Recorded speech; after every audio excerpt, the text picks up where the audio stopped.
Yeah, here we are. What's up? Welcome to Main Street Sports Today, presented by Mid-Tennessee Bone and Joint. Chris Yow and Mo Patton here on this Thursday edition. Glad to have you with us. It's glad to be here. Glad to finally be in with us. So that's always fun. So it's always interesting when we get, to where we have these little hiccups here in the studio. It's so frustrating, but we appreciate you guys hanging out with us and powering through as always. Mo, what's going on? How are you? Well, like you said, just powering through, technology is a beautiful thing when it works. And it's not often beautiful in our world, is it? No. Not often enough, but hey, here we are. Yes, here we are, in fact. Well, we've got a great show. David UBBEN's going to join us. He'll talk a little bit about the college football championship game. What does TCU have to do to beat Georgia, and how much of an impact is basically having nothing to lose going to have for the Horned Frogs? So I'll be interested to hear his take on that. We've got Jason TIGERT. He'll talk to us about his Franklin boys basketball team, which is just off to a dynamic start. And we'll talk to him about his trip to Florida over the holidays and how nice I'm sure that was. Mm-hmm. Much different than what we experienced here, I'm sure. And we'll talk about the Titans, who got some unwelcome news on the midweek injury report and what impact that's going to have. Also some rumors flying around, Mo. Not groomers, rumors. About next year's coaching staff. So talk a little about that as well. But I got thoughts. We got plenty to talk about, including some high school coaching changes we'll get into. got a couple of on the gridiron and got one major hire on the fall hardwood in the volleyball world. So we'll get to all of that here in just a few moments. But before we do anything else, we have to get you yesterday's results and today's schedule on the rundown. Here's the rundown. Girls basketball action on Wednesday night. Clarksville with a 58-46 win over Clarksville Northwest. On the boys' side, it was Northwest 57, Clarksville 47. Hillwood with a 75-47 win over Shelbyville in boys' play. Women's junior college action. Wabash Valley 133, Volunteer State 39. On the men's side, it was Ball State 78, Wabash Valley 65, and Belmont on the road with a 77-71 win at Illinois Chicago. NBA action last night, the Memphis Grizzlies defeated Charlotte 131-107. Did you see John Morant just stand over the basketball while the clock was rolling in the third quarter? No, I saw a tweet about it, but he just stood there and watched the ball, and nobody came to guard him. And the commentator was like, "Such an undisciplined Hornets team." It's great. Basketball doubleheaders tonight. 5:30 start. Knowledge Academies is at Antioch. At 6 o'clock, it's Innsworth at CPA. Loretto hosting Hardin County. Culleoka goes to Marshall County. Rockville's at Mount Juliet. Providence Christian at home against Middle Tennessee Christian. Rossview's at Sycamore. Cheatham County goes to White House. And White House Heritage at home against Merrill Hyde. Girls only action. Franklin Road is hosting a doubleheader, but they've got Overton and girls and then MBA on the boys' side. women's basketball action today at 4 o'clock on ESPN Plus. Tennessee State is at Southern Illinois Edwardsville. At 4:30, Cumberland is at Shawnee State. Also at 4:30, UT Southern is at Pikeville. At 5:30, Lake Erie is at Trevecca. Also at 5:30 on the SEC Network Plus, you can see Mississippi State at Tennessee. At 6 o'clock, Vanderbilt is at Ole Miss. Also at 6, UTSA comes to the Glass House, taking on the Lady Raiders. That game is on ESPN Plus. Also on ESPN Plus, also at 6 o'clock, Lipscomb is at Jacksonville State, and Austin Peay is at Kennesaw State. Men's action, Tennessee State is at SIU Edwardsville as well. Men's action will start at 6 o'clock. You can see it on ESPN News. That's interesting. Cumberland finishes up that doubleheader at Shawnee State at 6:30, as well as the Firehawks of UT Southern at Pikeville, also at 6:30. At 7 o'clock, Middle Tennessee State's men's will be at UTSA. It's a 7 o'clock start on ESPN Plus. North Alabama comes to Lipscomb at 7 p.m. That's also on ESPN Plus. Also 7 o'clock, also ESPN Plus. Florida Gulf Coast, Dunk City will be at Austin Peay. And then Lake Erie travels to Trevecca. A 7:30 tip tonight in Nashville. NBA action, the Grizzlies are on the road still at Orlando tonight. 6 o'clock tip on Valley Sports Southeast. And the Preds are over at Carolina. The Hot Preds.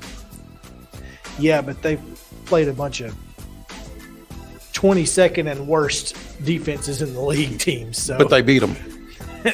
Yes. Preds are mid, but better to be mid and win the games you're supposed to win. Mm-hmm. So it could be worse. That's what we're saying. Yeah. But they are at Carolina. We'll see how hot they are after this one. Hurricanes hosting at 6 o'clock on Valley Sports South. I don't have high hopes, but that's it for today's rundown. I'm hopeful, but they're not high hopes. Low hopes. Low hopes. Low hopes. That's exactly the way it feels, man. But hey, you're right. The Preds won the games they're supposed to win. They beat a bunch of teams that are terrible, but it's better than losing to a bunch of teams that are terrible. Exactly. 100%. Yeah, There's no question there. So we'll take it. You got to give them some credit. Hey, we'll take the wins where we can get them. Yes. Yes.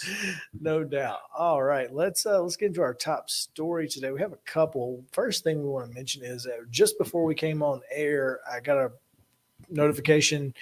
University of Texas has fired its men's basketball coach, Chris Beard, after allegations of domestic assault. So, yeah, that's even though his wife has rescinded.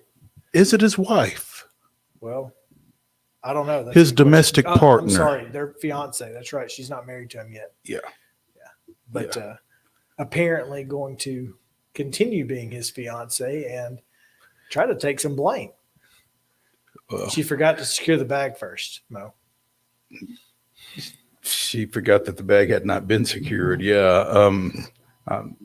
That's distasteful and unprofessional on our part. But in all seriousness, I'm not sure exactly what happened, but we all know in domestic situations, things aren't always what they seem. But apparently the University of Texas knows enough about the situation to feel comfortable dismissing Chris Beard in his first season, right?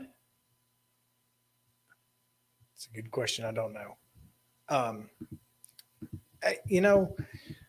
You go back and you look at the Marcel Ozuna situation and the way that ended up on the other side, you don't know.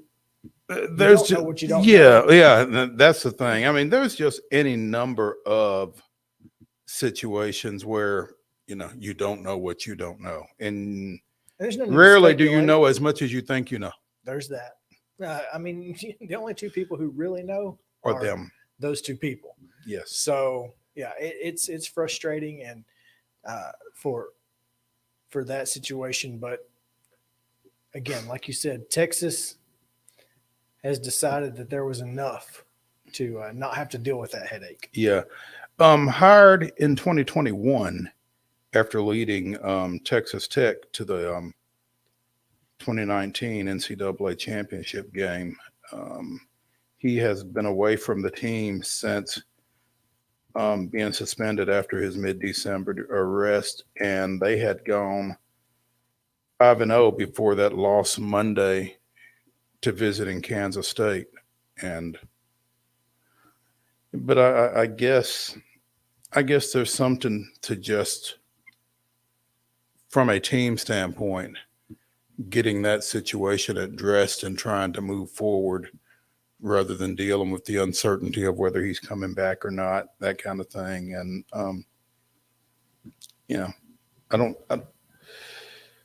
a January 18th court hearing is scheduled, according to ESPN.com and online records. Apparently there's some question as to whether the statement issued by Randy True, Beard's fiance, on December 23rd would change how this situation is disposed of that took place on December 12th. 5 years left on a 7-year guaranteed contract that includes a provision he could be fired for cause if he was charged with a felony. This is a charge of a felony charge. So in fact, the bag was not secured. Does he have to be? First of all, if he was charged with a felony, I'm not signing that. I'm gonna need to be convicted of a felony before you can fire me for cause. His agent did a poor job there. Somebody didn't read the fine print. They did not read the fine print on that one. You got to convict me before I'm fired for cause. That's all I'm saying. Well, I mean, as you can tell, obviously there's a lot between charge and conviction. Yeah. But you can't let him hang around while this is going on. Exactly. So I guess, I don't know. That's rough. Here's something interesting. It wasn't on our radar of top stories, but the basketball court at McNeese State has been renamed for Joe Dumars. Joe Dumars' court is being unveiled today, actually. Two-time NBA champion with the Detroit Pistons, scored 2,607 points in his 4 seasons at McNeese. Basketball Hall of Famer. 2006 Basketball Hall of Famer. Currently executive vice president and head of basketball operations for the NBA. Why is McNeese just now getting around to this? Probably didn't have the money to change the court. I don't know. That's probably not true. I just, heck if I know. That's as good a reason as any. Yeah, we hadn't decided to really we haven't decided to paint the court in the last 15 years. So heck if I know. Bad boys, what you gonna do, Joe Dumars? Exactly. Yeah. Did you hear about the start of the Texas A&M Florida game last night? Yes. Great example of, making sure. Crossing your T's and dotting your I's before you leave the hotel. As someone who was in charge of said things, you bet it's not hard to leave something behind because you've got 6 or 8 totes you've got to get on the bus from the hotel. But I'd much rather leave the shooting shirts behind than the game jerseys. And you leave the game jerseys, you're starting off with a tech, and somebody that plays on the freshman team or the JV team in intramurals is getting reamed today. Man, Texas A&M, in case you hadn't figured it out, left their game jerseys at the team hotel prior to their game last night against Florida, resulting in a technical foul for delay of game and a 1-0 Florida lead that Texas A&M managed to overcome. So maybe it won't be so bad for those managers, but they won that game 66-63, Texas A&M did. I forgot the jerseys in my hotel room, Buzz Williams said. That's probably the right way to say it because I used to be a manager. If that would have happened, my head coach would have stuck up for me. You don't want the jerseys to get wrinkled, so they hang them in my room, and I just forgot to put them on the bus. Good for Buzz Williams. Okay. No, but it's my fault, and it's my fault, and it won't happen again. I bet it won't. No, I guarantee it won't. Listen, you don't want the jerseys to get wrinkled. If the jerseys get wrinkled, guess what you have to do? You got to iron them. So figure it out. But yeah, that's funny. That, by the way, was Buzz Williams' 500th career victory as a head coach. Hey, and he certainly won't forget it. Quite memorable. Yeah, no question. Oh goodness, somebody was on ESPN having fun with this. His players, though, used the pregame huddle, albeit the smallest one possible, as extra motivation. They quickly undressed Florida. Well done. And led by as many as 11 points in opening 20 minutes. Well done. Well done. Yeah, so there's that. Plenty to get to in the remainder of the show. Looking forward to it. We've got Franklin boys basketball coach Jason TIGERT going to join us here in just a moment when we take a quick break. We'll hand out some hardware on the other side of the break, and then we'll get to Coach. We'll be back after this.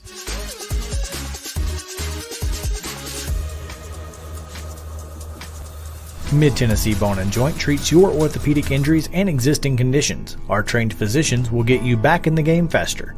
Contact us at 931-381-2663 or www.mtbj.net.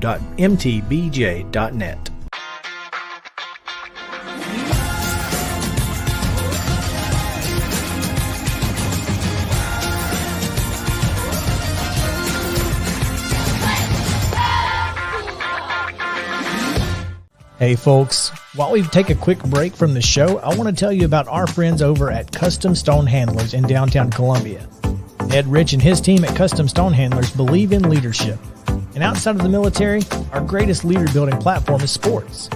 Custom Stone Handlers proudly encourages young people to get in the game.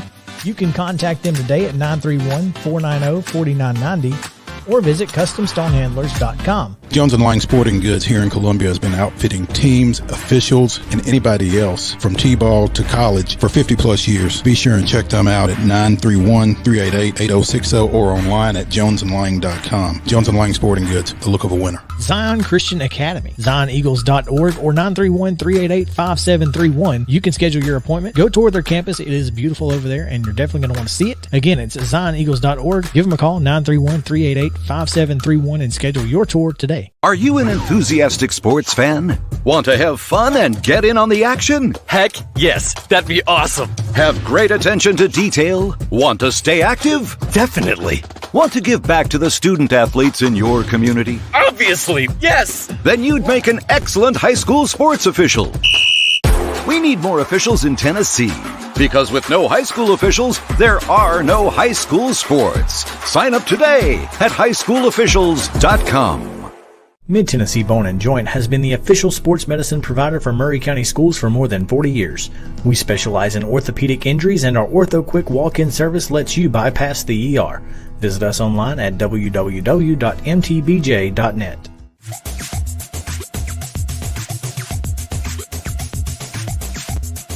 Welcome back in Main Street Sports Today, presented by Mid-Tennessee Bone and Joint. Chris Yow, Mo Patton here on this Thursday edition.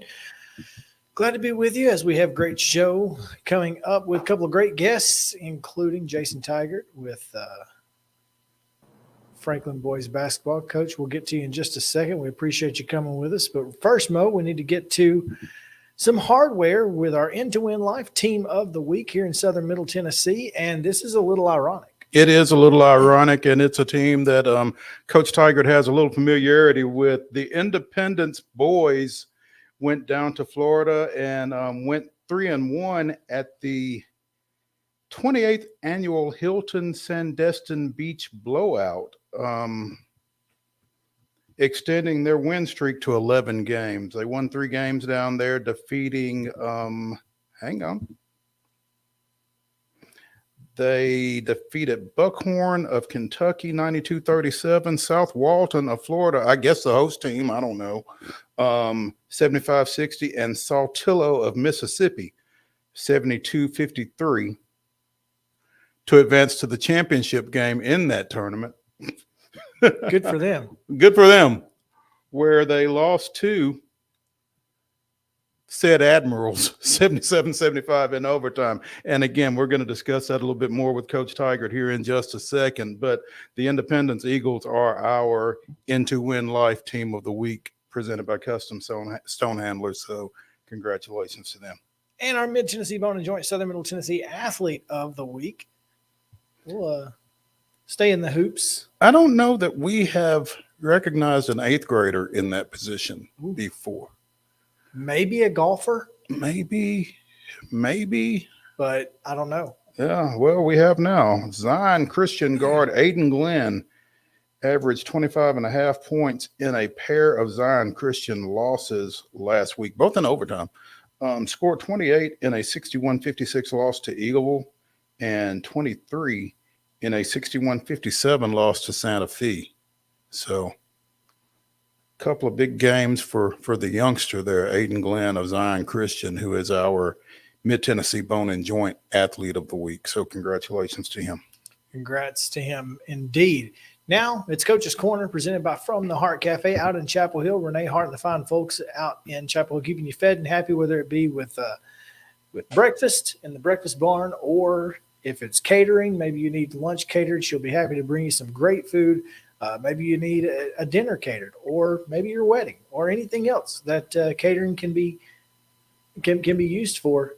Renee Hart and the fine folks at From the Heart Cafe can, and in fact will, make it work for you. Renee Hart, a proud Franklin alumna. Absolutely. And yeah, with that, we bring in Jason TIGERT, Franklin boys basketball coach. Coach, how are you? I'm doing good. Thanks for having me. Thank you for coming on with us, Coach.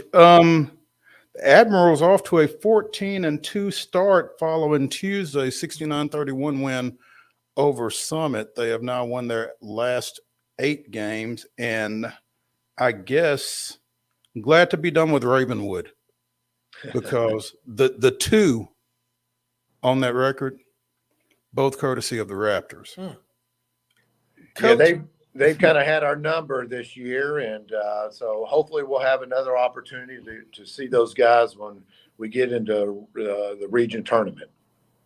and until then, you just as soon not see them, I guess, right? That is correct. Coach, I had a chance to see you guys before you went down to Florida. You came down here and played Columbia Central, and over the last few years, you've had some fantastic shooters and have had some really prolific three-point performances. But now it kind of looks like you've got something in the middle in the form of Christian Brown that really gives people defensively something else to think about. How has Christian's presence impacted you guys from an offensive standpoint? Well, before we get to talking too much, all the hoops, let me congratulate you for being selected into the Franklin High Athletic Hall of Fame. So I wanted to get that out there. That it's just a great honor for you and well deserved. Well, it's funny. I've had to explain on my Facebook page a couple of times. Folks ask, "What sport is it?" And it's like, well, see about that. Contributor. A contributor, obviously, yeah, after the fact. But yeah, Coach, I appreciate you saying that, and it is a great honor. It's always nice to be recognized at home, so that's pretty neat. But anyway, Yes. Back to your Admirals and Christian Brown in particular. I mean, how much different has he made you guys this year?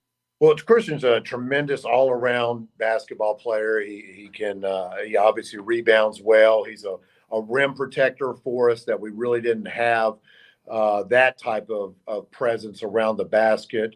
He can score it on the block. He gets to the free throw line. That's another aspect of his game that has really helped us out. We have traditionally been a team that really shoots the three ball. When you shoot the three ball, you don't get to the free throw line as much. And so he's added that dimension. When he rebounds the basketball, he can push it up the floor, and he's a very versatile defender. So we can switch, and he can guard both, basically 1 through 5. Certainly looks like he makes a difference for you guys. And with a guy like a Jack Medali,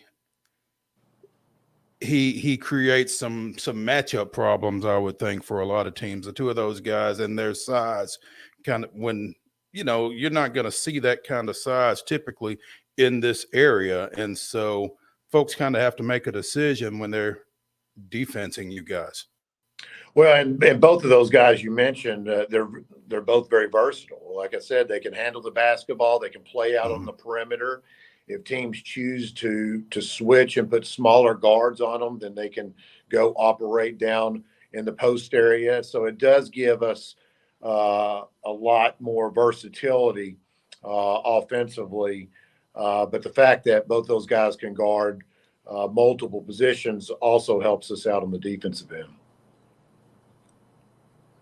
Speaking with Jason TIGERT, Franklin boys basketball coach here on Coach's Corner, presented by From the Heart Cafe in Chapel Hill. Coach, you guys have kind of improved a little bit each and every year. Do you feel like this team has maybe an X factor or an it factor that the last couple of years you guys haven't had necessarily to get you over that hump and perhaps to the glass house? Well, I mean, we have gotten better, and we play several sophomores or in our rotation, and so those guys continue to make strides every day. I think we've developed depth. I think we've had more depth this year than what we've had in the past. We're playing an 8-man rotation. We've gone as deep as 10 or 11 as well. And so we've had great teammates in the past that were coming off the bench, that were really supportive and did their roles. But I think our depth overall is a little bit stronger this season. What does a trip to Florida over the holiday season do for your team? against really good competition, but then again, it's a long way to travel just to play independence. Well, it is a long way to play to go to play independence. However, I was joking. I might try to schedule more of these neutral site games. Maybe we'll play Page in the Bahamas or something like that. Good call. But no, it's nice. The families they do a great job down there hosting. They provide a great rate so families can attend as well. It's a little warmer down there. That's nice. Get a little beach time. And so this has been a good trip for us. We did it last year. I've done it with when I was at Dixon County. We did this trip, and so it's really worked out well for us every time I've been. As far as the team bonding, good competition, and it's a real opportunity to grow not only on the basketball court but overall as a program. And so it's been really good for us. Coach Jason TIGERT of the Franklin Admirals joining us here on Coach's Corner, presented by From the Heart Cafe over in Chapel Hill. Coach, we've mentioned your three-point shooting ability, with Jack Medali, with Davis Long, with some of those guys. Franklin reached the 2019 state tournament, and the three ball wasn't there for him in a quarterfinal loss to Bearden. I mean, does it concern you to be so dependent on that offensive aspect?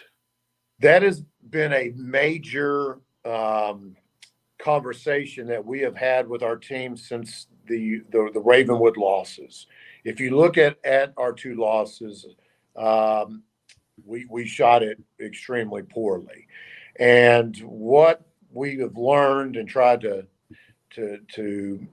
really get the guys to understand is you've got to find a way. And I've mentioned this on some other programs, and I'll mention it now. But it doesn't do you any good to in the region semifinals to take a loss and say, hey, we just had a bad shooting night.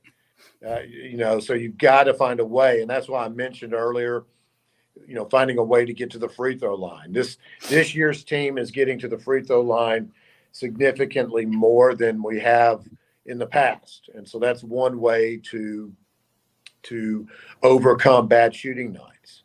Another way is keep getting better defensively and finding ways to turn people over so you can get transition buckets. And so we will continue to be a team that looks to shoot inside out threes and create opportunities for that, but we don't want to be one-dimensional. Opening district play tomorrow night on the road against a pretty good Hillsboro team. This should be a heck of a test for you coming off of everything that you all have gotten done to this point. Possibly your toughest opponent to this point?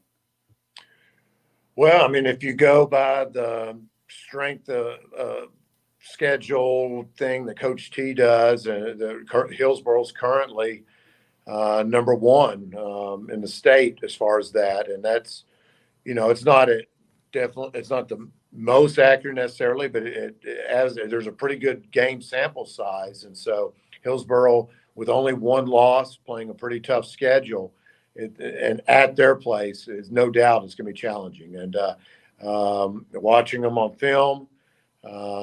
Being familiar with them last year, they returned just about everything. They're extremely talented. They're well coached. They defend, and they're kind of built.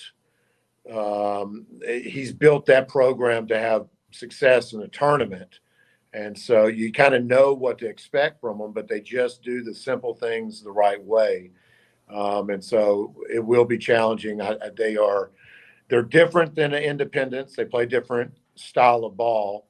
And so, it's all about matchups, and they will no doubt have scouted us and will be very good defensively. So it should be, we're very much looking forward to the opportunity. It should be a good ball game.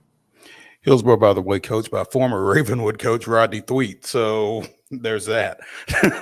So, some more Ravenwood, just what you needed. But Jason TIGERT, Franklin Admirals boys basketball coach, joining us here on Coach's Corner, presented by From the Heart Cafe in Chapel Hill. Coach, really appreciate you taking some time with us this afternoon, and wish you guys luck tomorrow night as you get district play underway. Well, I appreciate you having me, and this is when it gets to be a lot of fun, without question. We'll be keeping an eye on you for sure, and I guess I will see you a week from tomorrow night for that centennial match. Hey, let me ask you, are you all doing the throwback uniforms for that game to honor Natchez High that night? Yes, we are. Yes. Okay. So very excited to continue that new tradition, if you will, for that which has been a great couple-year run doing this throwback game. That's really cool. I've not had a chance to see one of those. I guess now I will.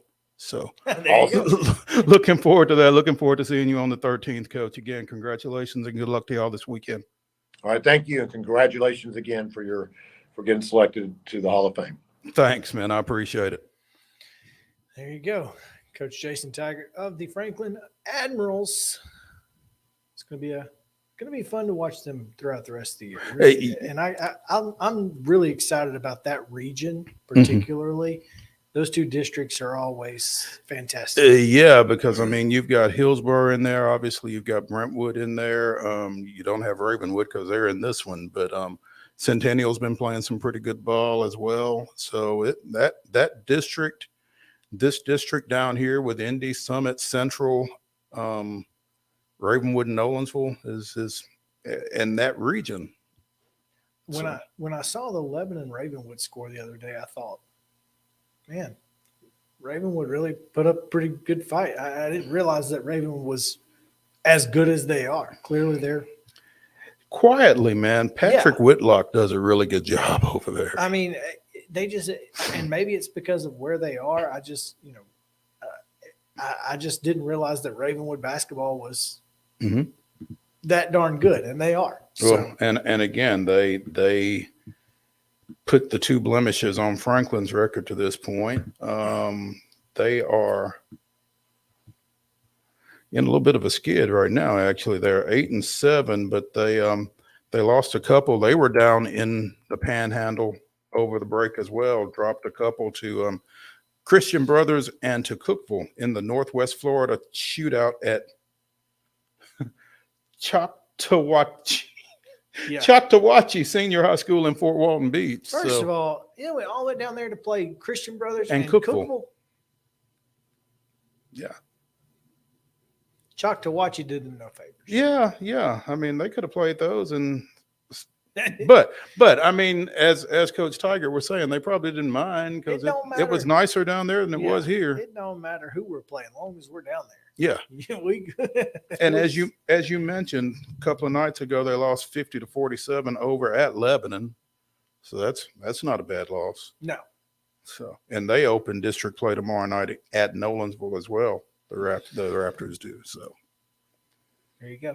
We're going to take a break. When we come back, we'll talk Titans. So rumors flying around. We'll get Mo's thoughts right now. Coming up, Main Street Sports Today, presented by Mid-Tennessee Bone and Joint. Stick around.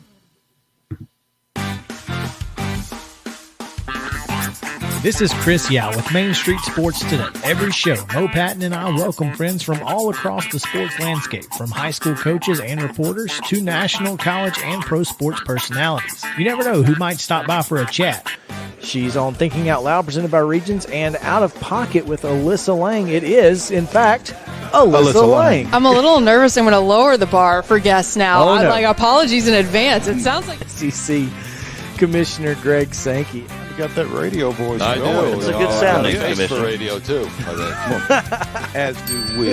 And then here's the other thing. You guys, you're spot on with the name. Everybody wants to be on Main Street. Everybody wants to be on Main Street. So, and we reach every Main Street in Middle Tennessee, Coach? Yeah, that's it. So Perfect. when you're on Main Street and you are moving You gotta love it. Like you're moving. I was impressed. I'm glad someone.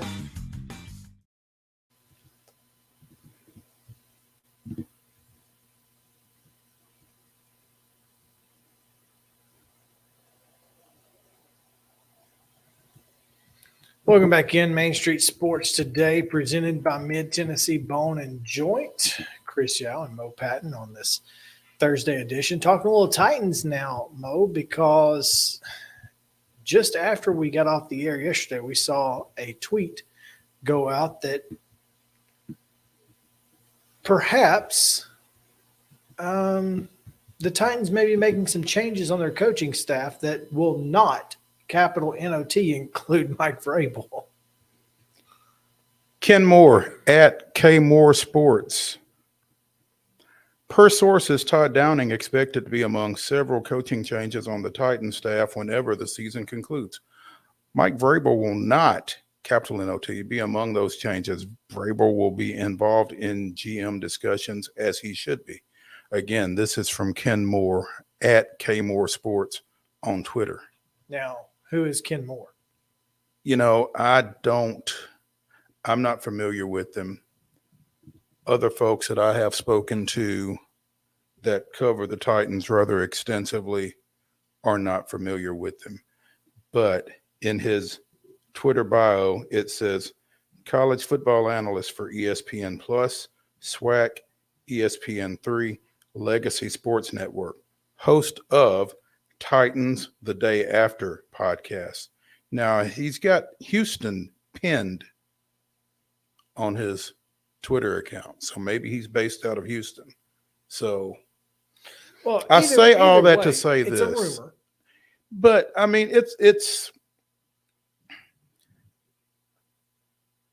I think most of us have been saying this in some way, shape, or form for about the past month, that it's an expectation that because we have figured out that this wasn't something that was going to happen during the season.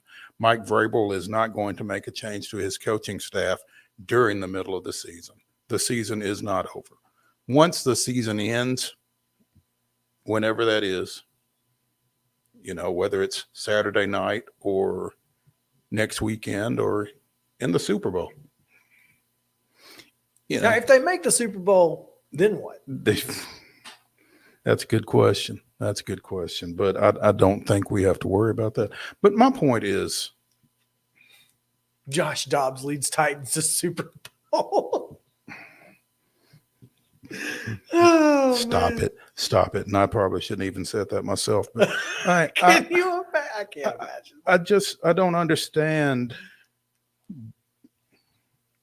I don't understand this style of journalism. Okay. You have made a statement with no real substantiation. Yeah, no substance whatsoever. And I don't know. Look.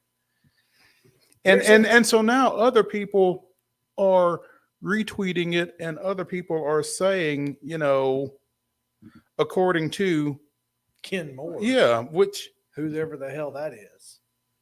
I mean, the 615 podcast. The Titans are expected to fire OC Todd Downing this offseason per Ken Moore Sports or at K Moore Sports. Well, yeah, we all expect it. Now, whether it happens or not, that's the question. Look, there's zero chance that this guy knows anything. I mean, he doesn't know anything more than you or I know. One, if he is based in Houston, he's the host of a podcast. Okay, great. He's an analyst on ESPN3. What? I mean, so Ken Moore is the former mayor of Franklin, for all I know. I wondered if he had found a new career when I first saw this. They are not the same person. I mean, legitimately, okay, he is an analyst for Houston Baptist University.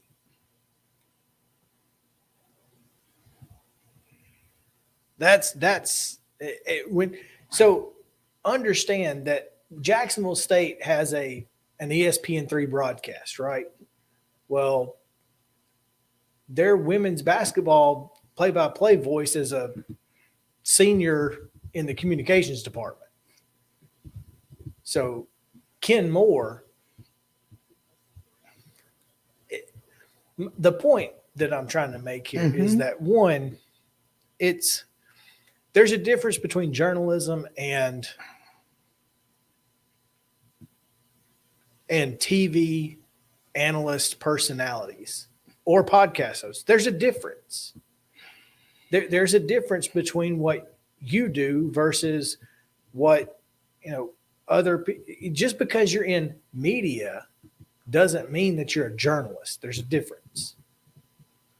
Right? Say that again. Just because you're in media doesn't mean you're a journalist, which is one reason. Say that louder for the people in the back, I get please. so frustrated with, people who quote video, they'll quote talking heads on ESPN and be like, this is terrible journalism. Well, it's not journalism. That's the point. It's entertainment. That's the difference. And that goes for sports, news, politics, weather. I mean, there's a difference between a meteorologist and a weather guy. It just is. So, and that nuance isn't, unfortunately, easily understood across the board. Right. And that's unfortunate. So for us, I mean, do we expect the Titans to do it? Yes. Absolutely. That is my expectation. Absolutely. 100%. I think Todd Downing is going to get should be fired at the end of the season, whenever that is. But I don't think it because @KMoreSports tweeted it out. Or because I have any in-depth knowledge of what's going on at St. Thomas Sports Park. Yeah. You've covered the Titans all year long, and yet you don't know anything. No. How does this guy at Houston Baptist have a clue? No. So, I mean, there's that. It's now he's going to end up being right.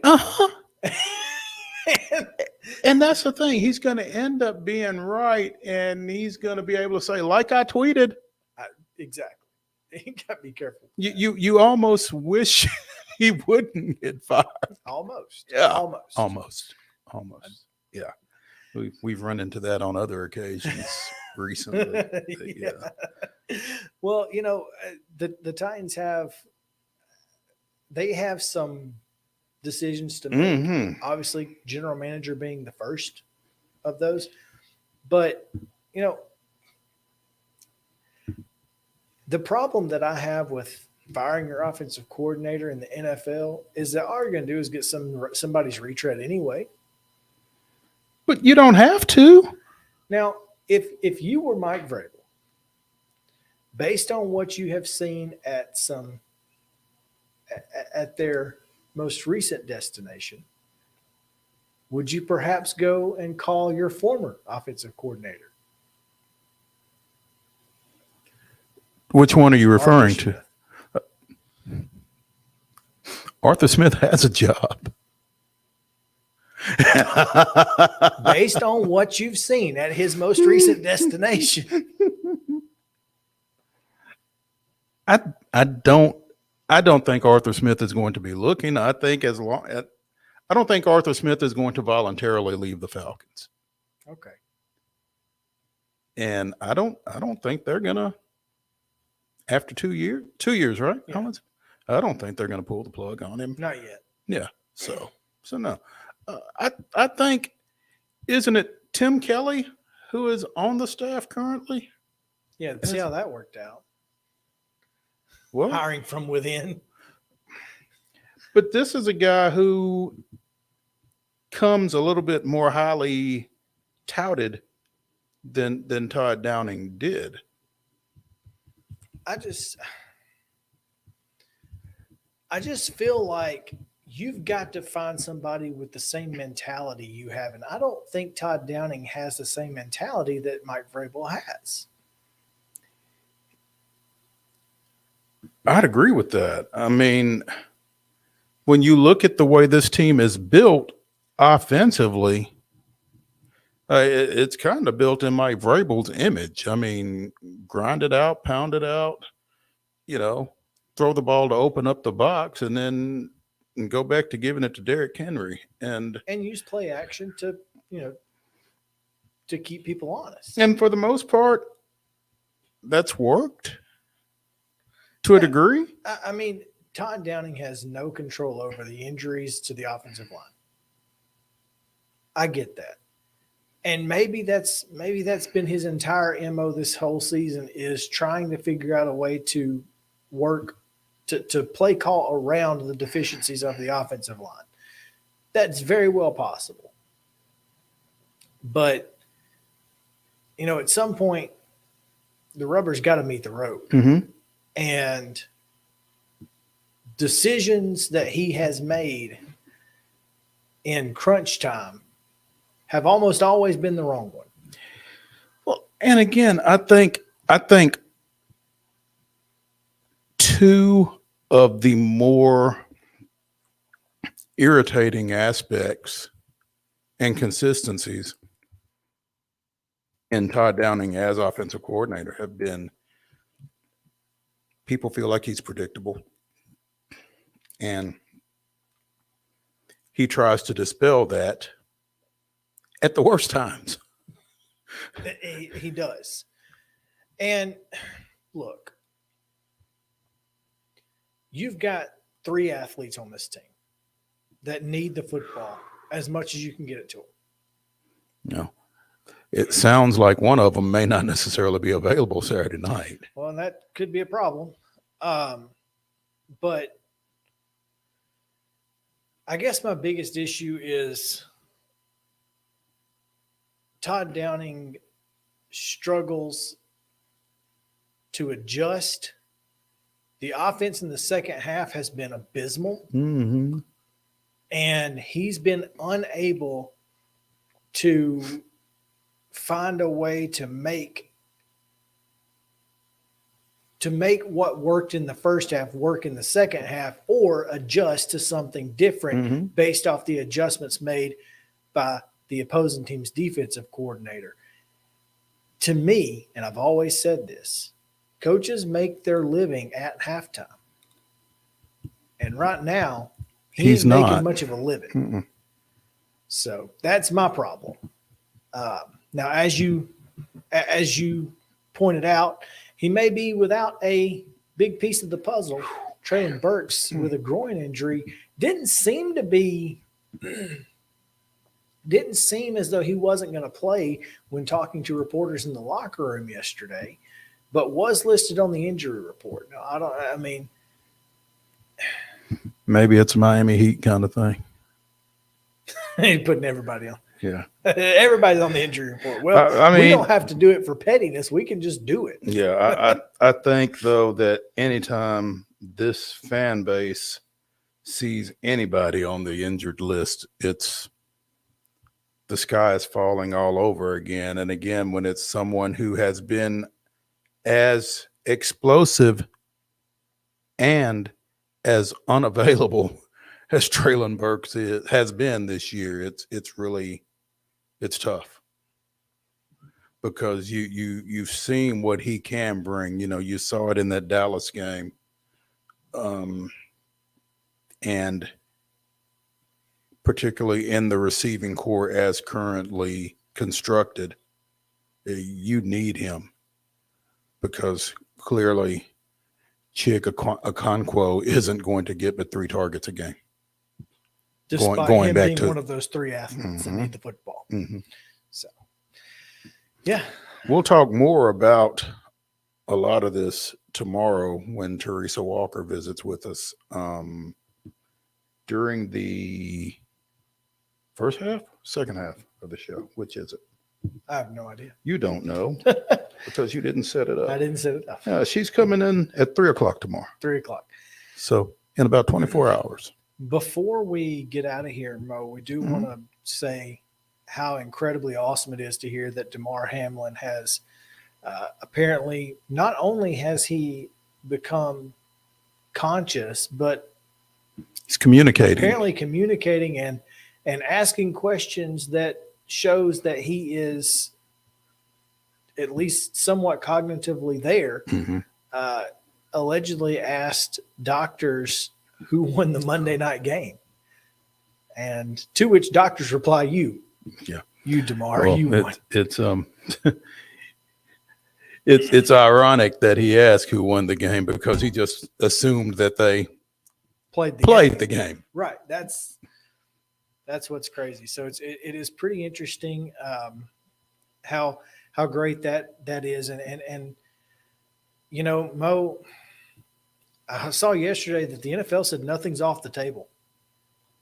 They're talking about eliminating the bye week between the championship games and the Super Bowl. And pushing everything back. Push everything back to the I think because the game's got to be played. If you're the No, NFL, the game doesn't have to be played. You could declare it a tie, and then whatever happens, happens. You could. You could. And these are certainly extenuating circumstances. But I don't think there's any way the Buffalo Bills or the Cincinnati Bengals, if the game can be played, would agree to that. Because both of them are playing for something. I mean, the Bills are playing for a bye week, which. So what are you going to do? You're just going to put the the ball back down on the 42 or wherever it was with 5:58 left in the first quarter and go from there? Let her go, boys. What you have to do. And you're going to play it after, obviously, these Week 18 games. Got to be.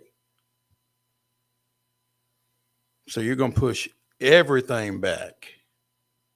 Eliminate the bye week between, which I hate that week anyway. Yeah. It's the worst week in all of sports. In all of sports. It's the worst week. Now, having said that, the year that the Titans went to the Super Bowl, that week was not there. And as a member of the coverage team for a certain major metropolitan daily newspaper, that week was hell. Well, that turnaround, yeah. Especially if you were on the road and then you turn around and you make it. We had that conversation with Teresa. She just came home, picked up a second bag, and left. That's all you had time to do. That's what's crazy. It's like, yeah, I mean, I came home and having somebody pack your second bag. I came home. I came home, chucked out dirty clothes, picked up clean clothes, and kept it rolling. Yeah, so it was nightmarish. But that week off, I mean, I don't know what the happy medium is between the two. There's but not. Yeah, because you can't play it on a Wednesday. So, I mean, split the difference. You can't do that. Wednesday night Super Bowl. So, yeah. It's unfortunate but yeah, I will be interested to see how the NFL plays this because the game's going to get played. The game is going to get played. So, how that happens, I will be. It's going to be fascinating to see how it evolves. It will be fascinating. As someone on the outside looking in. Now, these poor guys who cover these games, the folks in Buffalo having to come back to Cincinnati again. It's a not. Well, and you and your role as Captain Chaos as well. You know I mean, yeah. So yeah, but man. You'd think I'd be rooting for the tie. Because that would just throw the standings into a whole mess. I'll be interested to see once the smoke clears this weekend how a tie would impact things. And maybe once this weekend takes place, that may be then once the smoke clears and we say, okay, here's what happens if it's a tie. Here's what happens if team A wins or if team B wins. Can we live with a tie? Yeah. That may be what it is. That may be exactly what they're going to do is just see how it plays out and go from there. Mm-hmm. Goodness. Well, speaking of playoffs, we've got college football playoffs and championship coming up. We've got David UBBEN joining us here in just a moment. So stick around on Main Street Sports today, presented by Mid-Tennessee Bone and Joint. We'll talk about Georgia.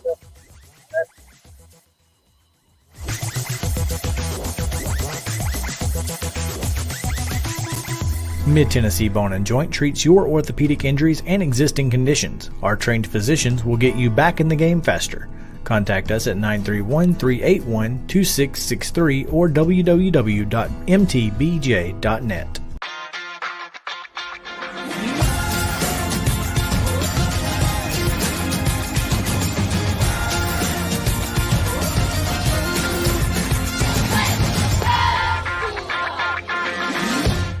Hey folks, while we take a quick break from the show, I want to tell you about our friends over at Custom Stone Handlers in downtown Columbia. Ed Rich and his team at Custom Stone Handlers believe in leadership. And outside of the military, our greatest leader building platform is sports. Custom Stone Handlers proudly encourages young people to get in the game. You can contact them today at 931-490-4990 or visit CustomStonehandlers.com. Jones and Lang Sporting Goods here in Columbia has been outfitting teams, officials, and anybody else from T-ball to college for 50 plus years. Be sure and check them out at 931-388-8060 or online at jonesandlang.com. Jones and Lang Sporting Goods, the look of a winner. Zion Christian Academy, ZionEagles.org or 931-388-5731. You can schedule your appointment. Go tour their campus. It is beautiful over there, and you're definitely going to want to see it. Again, it's ZionEagles.org. Give them a call, 931-388-5731, and schedule your tour today. A game without a crowd is just a scrimmage. A performance without an audience is just a rehearsal. Without your presence, high school sports and the performing arts aren't possible. Ensure that these essential extracurricular activities continue to enrich the lives of students in Tennessee. Purchase a ticket to your local high school's game or performance. This message presented by the TSSAA. Mid-Tennessee Bone & Joint has been the official sports medicine provider for Murray County Schools for more than 40 years. We specialize in orthopedic injuries, and our Ortho Quick walk-in service lets you bypass the ER. Visit us online at www.mtbj.net.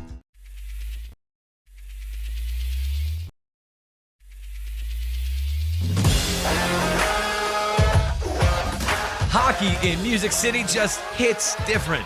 It's one big honky-tonk party. It's the sea of gold in the crowd. The goals, the saves, the celebrations. It's an experience like no other. Don't miss a minute of the action this season. Visit NashvillePredators.com/tickets to get your seats today. That's NashvillePredators.com/tickets. And we'll see you at Bridgestone Arena.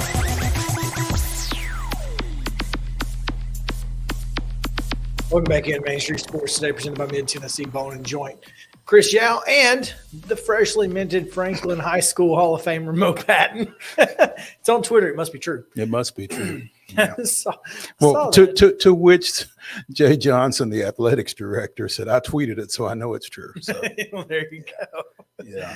Oh, good old Jay. Great guy. He is. Oh, man. Well, we are excited to be talking a little college football playoffs now with the athletic national college football writer, David UBBEN. David, welcome in. What's up? Not much, guys. Thanks for having me. Man, you know, as we do these interviews and we get to see all these backdrops, that's solid. It's a good one. Well, listen, we bought a new house in May, and my previous office, I didn't buy, we bought it well before COVID, so I wasn't anticipating doing a lot of video, but I specifically designed this office for situations like this or TV hits because I've got a window here that is not direct sunlight so that I'm overwashed, but it gives enough light in the room. And then we've got some floating shelves with some various crap back here. So, yes, I appreciate it. It's not by accident, I suppose. Well, Bucky is solid over your right shoulder there. So, yeah, that really does well in this area, I'm sure. But, hey, we appreciate you taking some time with us and taking the time with your setup there.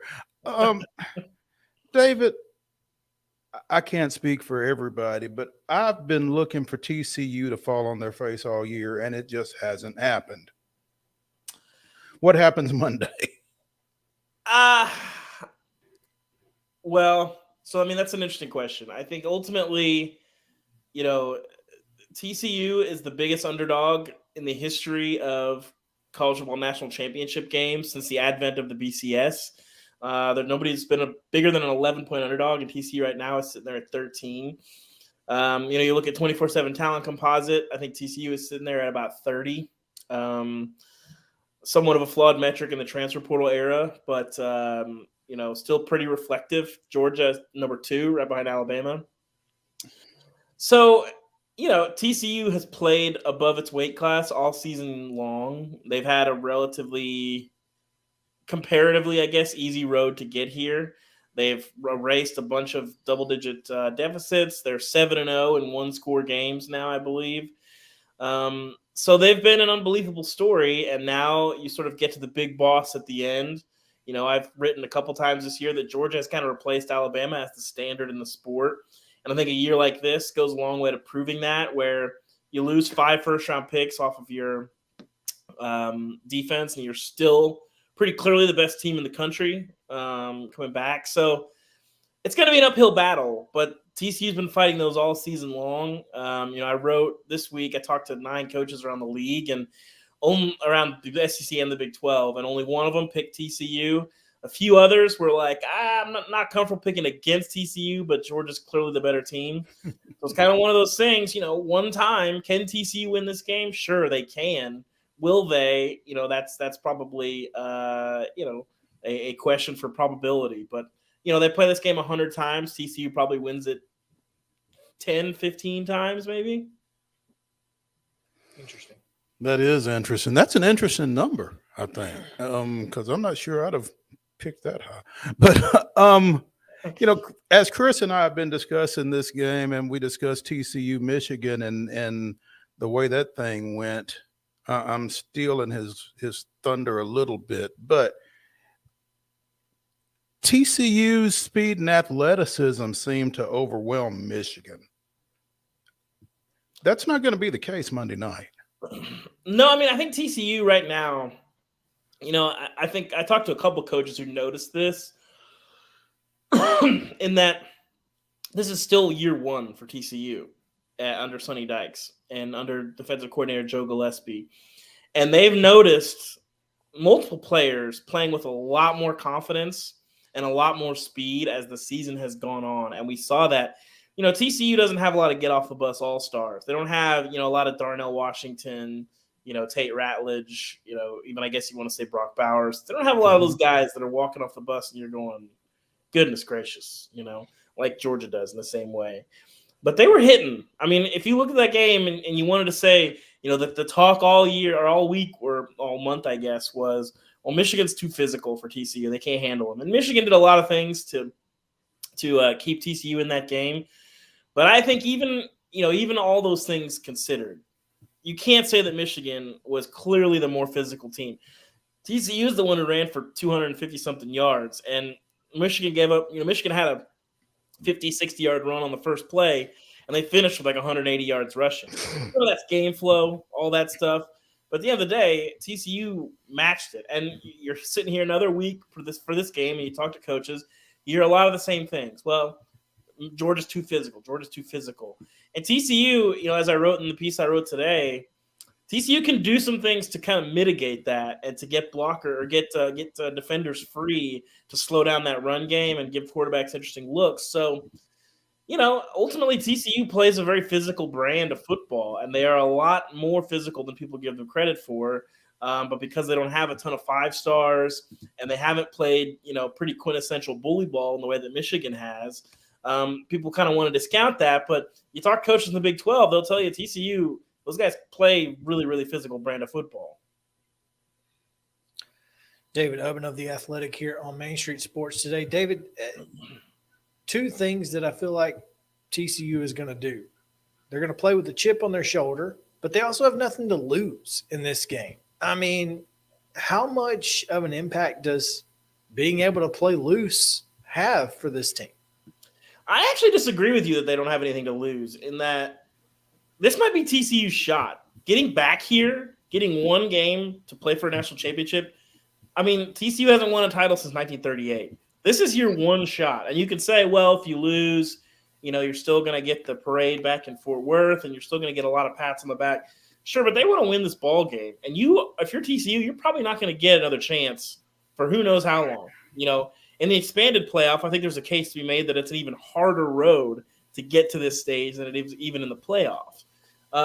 So I think they've actually got quite a bit to lose, in that this shot like this may not come around very long. Now, TCU is definitely going to play with tempo. You're going to use Max Duggan's legs. You're going to do as many things as you can to get on top of Georgia early, so they're not just leaning on you and you make them play on their heels. And so I think it's Georgia's the team that, you could say, well, it's a title or bust, and that's probably true.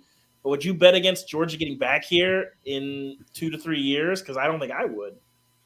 Yeah, but does that mean, I guess, does that mean TCU gets a potential, if they win this game, do they get a mulligan in the future of the Big 12, just because they won this game? I know they got a mulligan this year, kind of. But is that what that means? By winning this game, you kind of give yourself some room to breathe in the future? Well, it'll be complicated in the expanded playoff era, but I think ultimately, the Big 12 is not in the same way like a Group of 5 conference, where you have to have all these things fall your way like Cincinnati did last year to get in the field.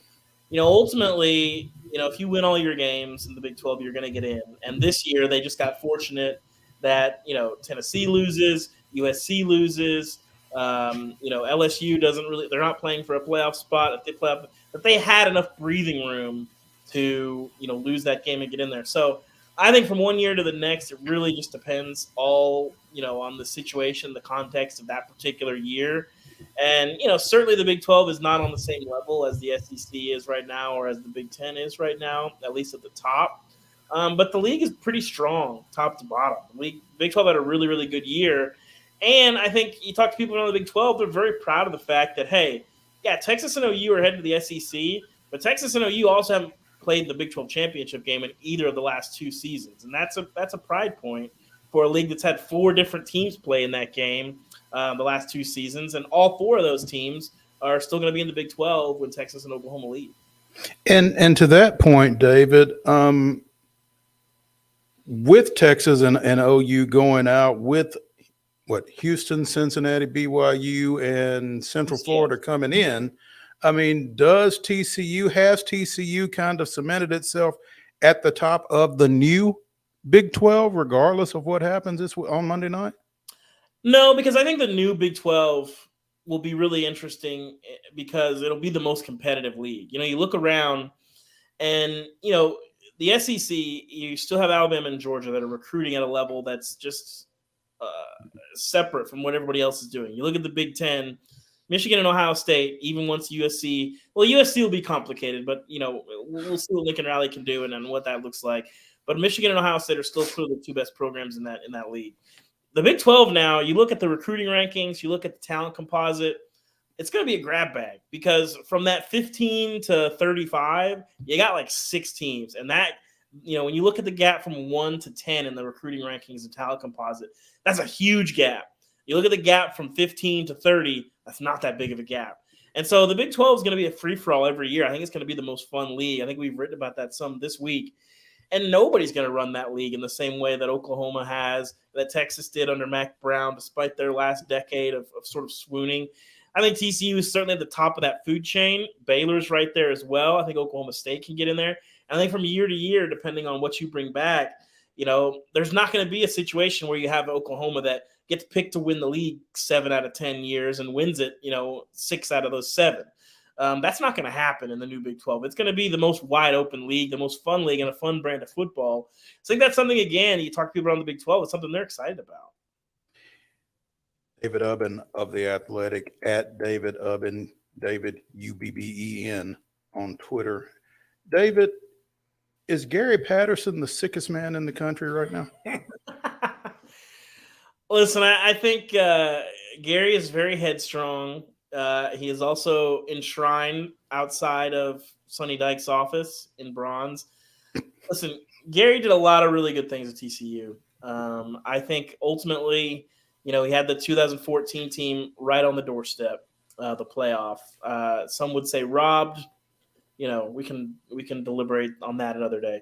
The 2010 team legitimately robbed in that they never got an opportunity. The opportunity that this team got, that team won every game, beat Wisconsin as the Rose Bowl officials held their nose, letting a Mountain West Conference team in the league.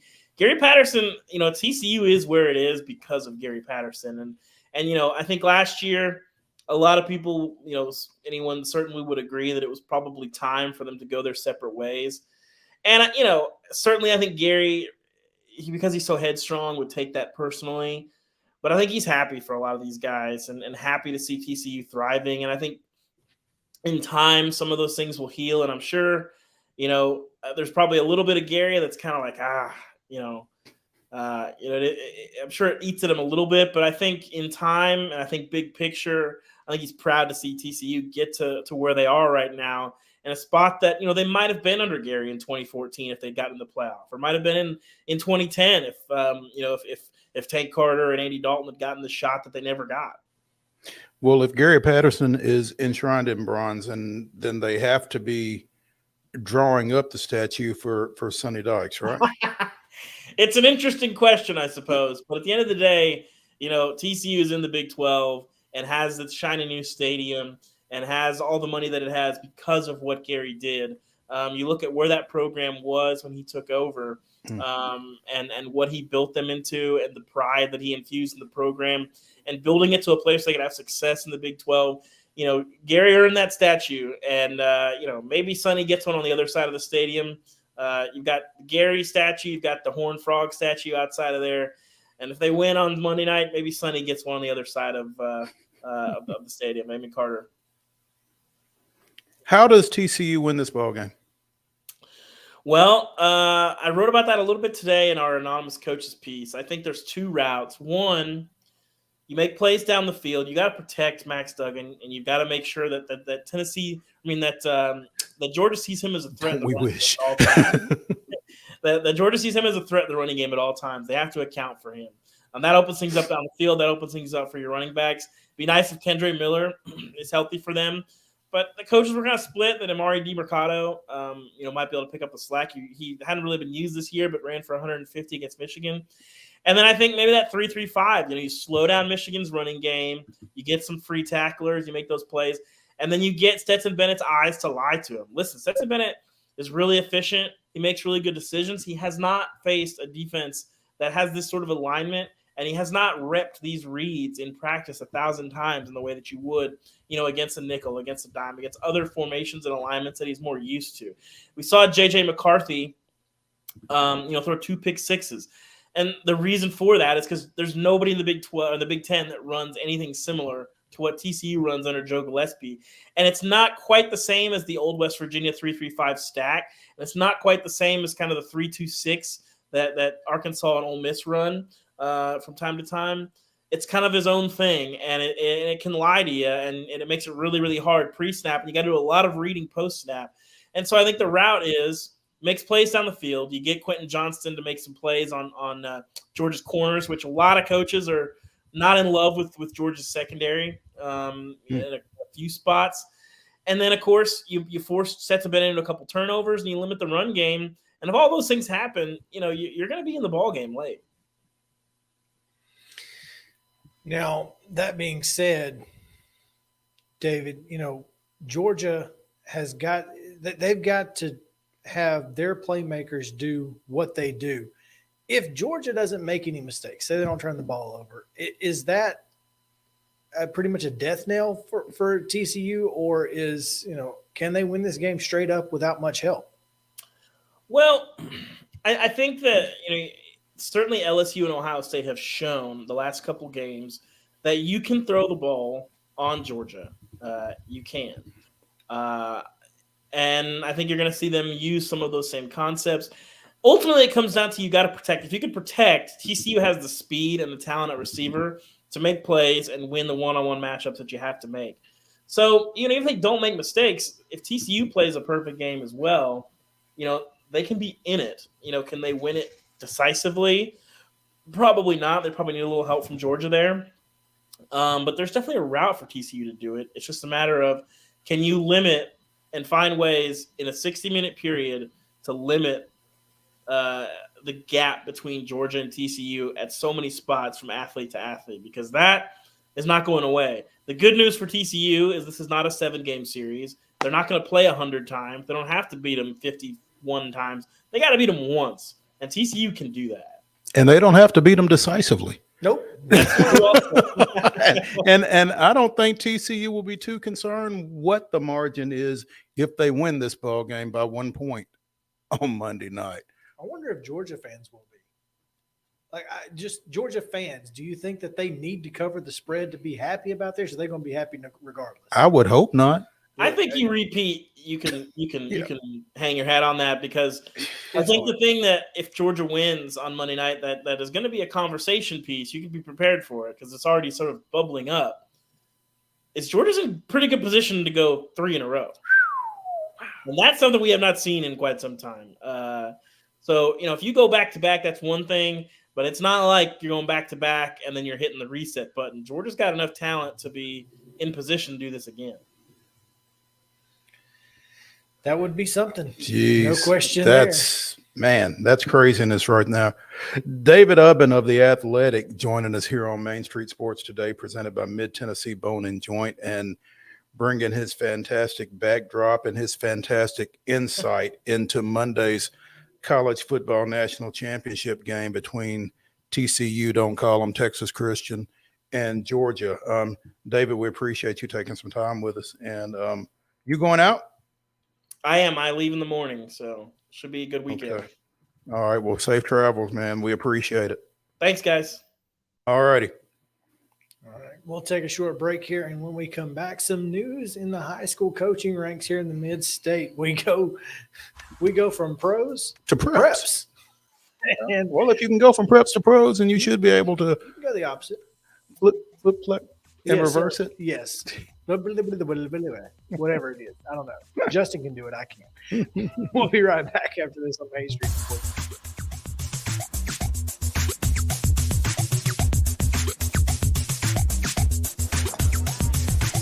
You've been putting back a few, and a few becomes a few too many. For a moment, you think about calling for a ride. Nah, you live nearby. What's the worst that can happen? You get pulled over, your insurance goes up, you lose your license, you total your car, you kill someone.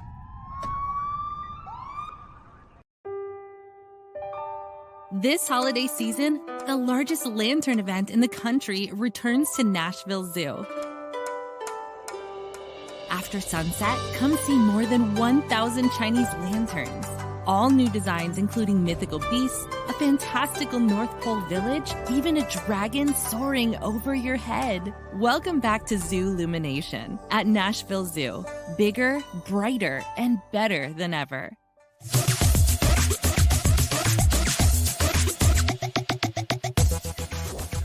Welcome back in Main Street Sports today, presented by Mid-Tennessee Bone and Joint. Chris Yow, Mo Patton here on this Thursday as we are talking a little high school sports now. We go back to preps, pros, college pros, preps. It's all in here.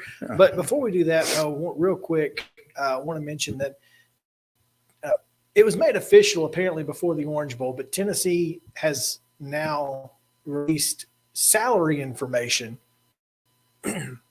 for newly hired offensive coordinator Joey Housel, former quarterbacks coach of this team, has been elevated to offensive coordinator, and he will get a more than 100% raise from $400 to $850. That's a pretty good payday right there. That's not bad. Why don't you go home and tell your wife your pay is going to double? Double. I wouldn't know. So yeah, that's pretty exciting. He was also extended a couple years, and now his contract will expire in 2026. So good for the Vols. Good for Tennessee. If we're able to keep good for Joey Housel. Great for Joey Housel and Mrs. Housel. if there is one, I don't know. Not aware. But anyway, on the high school ranks, though, some big-time coaching news coming down earlier today as long-time Joey Housel's wife, Kara. Gotcha. Okay. 2 daughters, 1 son. Important. Yeah. They may be having another one here soon. In about 10 months after that news. Give him 40 weeks and could have another one.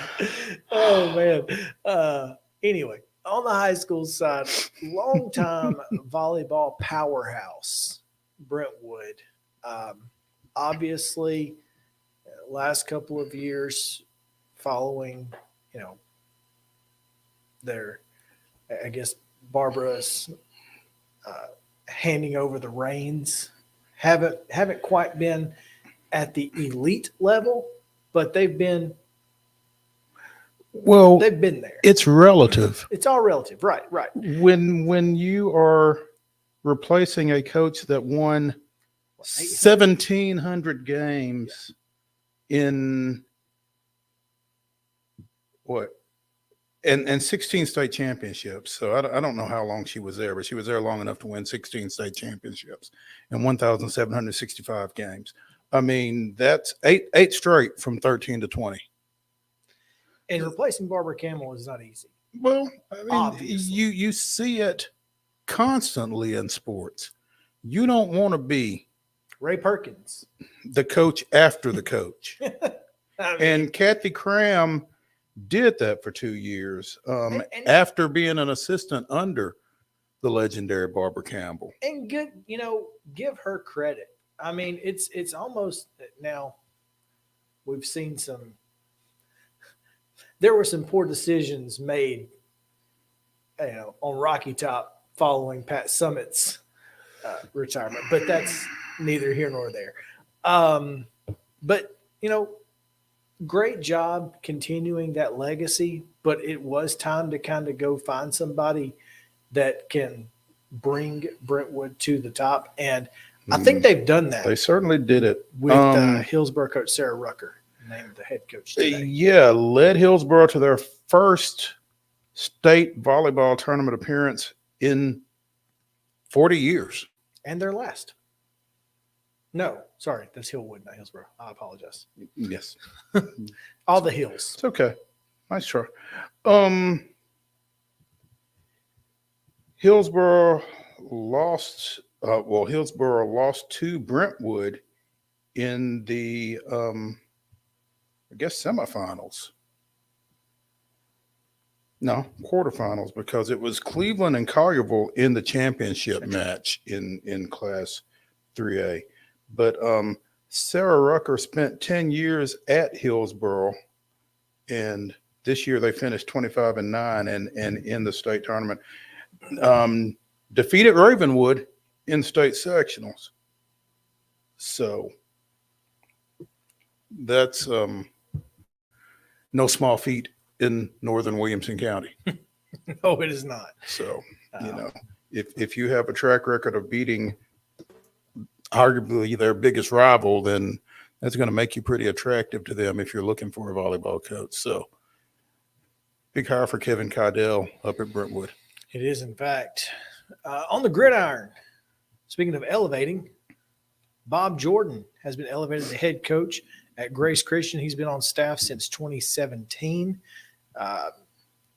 He coached at Evangelical and St. Benedict. Ahead of that, he'll replace Bobby Miller, who is now the new Dean of Students at Grace. It's a pretty big deal there. And Gallatin has a new head football coach, USJ's. This is an interesting hire, man. I mean, USJ has traditionally been one of the top Division IIA programs in the state. And Michael Stroop has been around for a pretty good while. And to be able to attract him, I think it says a lot for that Gallatin program.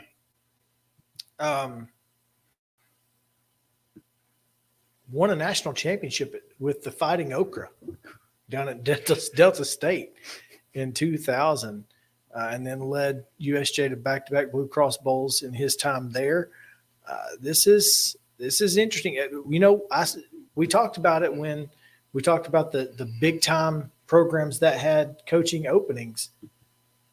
I did not foresee Gallatin getting a hire of this magnitude. When you thought about the teams that did have head coach openings and still do, I guess. Brentwood Academy is still open. Brentwood Academy is still open. Lipscomb Academy is still open. This is big. So congrats to the Green Wave. I think they got a great hire here. And should be. Yeah, I mean, again, Oak Ridge is still open. Cleveland is still open. I mean, you've got some power. Knoxville Webb is open. So, yeah, this is a good get for Gallatin. It absolutely is. That's going to do it for today. We appreciate you guys hanging out with us here and powering through that first 30 seconds we got back on. We appreciate it. We'll be back tomorrow at 2 o'clock. Teresa Walker and Jordan D. Hill will join us on Main Street Sports Today, presented by Mid-Tennessee Bar and Joint. We'll see you then.